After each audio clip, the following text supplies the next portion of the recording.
1080p, a bitrate of 6000 should be more than enough.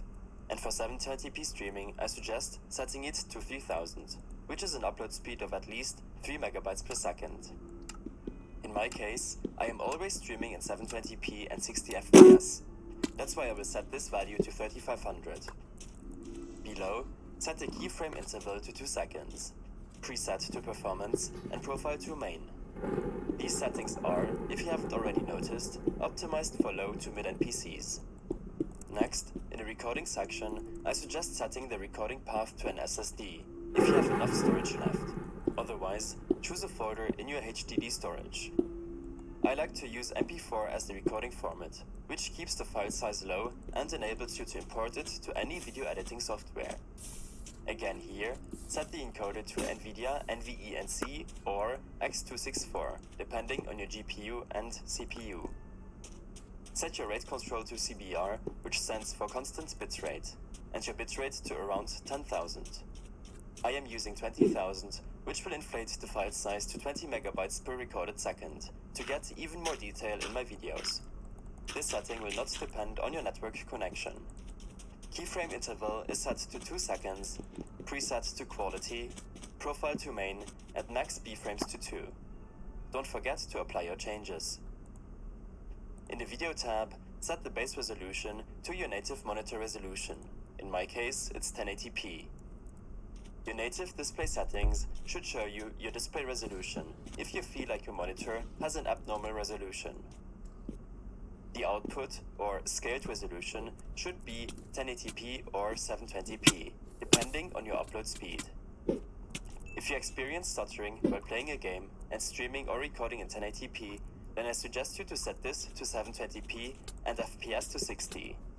This will also come down to personal preference and how demanding the game is you want to stream or record. If you have no clue what to use, then make a test stream to see what works best for you and your viewers. Lastly, set the downscale filter to bilinear or bicubic to stream and lengthos to record to get a sharper image. In the Advanced tab, set the process priority to above normal, and you should be done with tweaking your OBS Studio settings. These settings are also applicable for Streamlabs OBS, if you prefer to use the dedicated streaming software. Next, we will make a few tweaks to improve your network connection and system performance. Search for CMD and hit enter if you're using a Windows operating system. In your commands prompt, use the command ping google.com. This will test your current connection to Google's closest servers. Your average latency and packet loss will determine if you are getting any dropped frames and stuttering while streaming with OBS. If your ping is above 100 milliseconds or packet loss is above 0%, then you will have to make a few changes to your network connection. I strongly recommend using an Ethernet connection while streaming to ensure a reliable connection.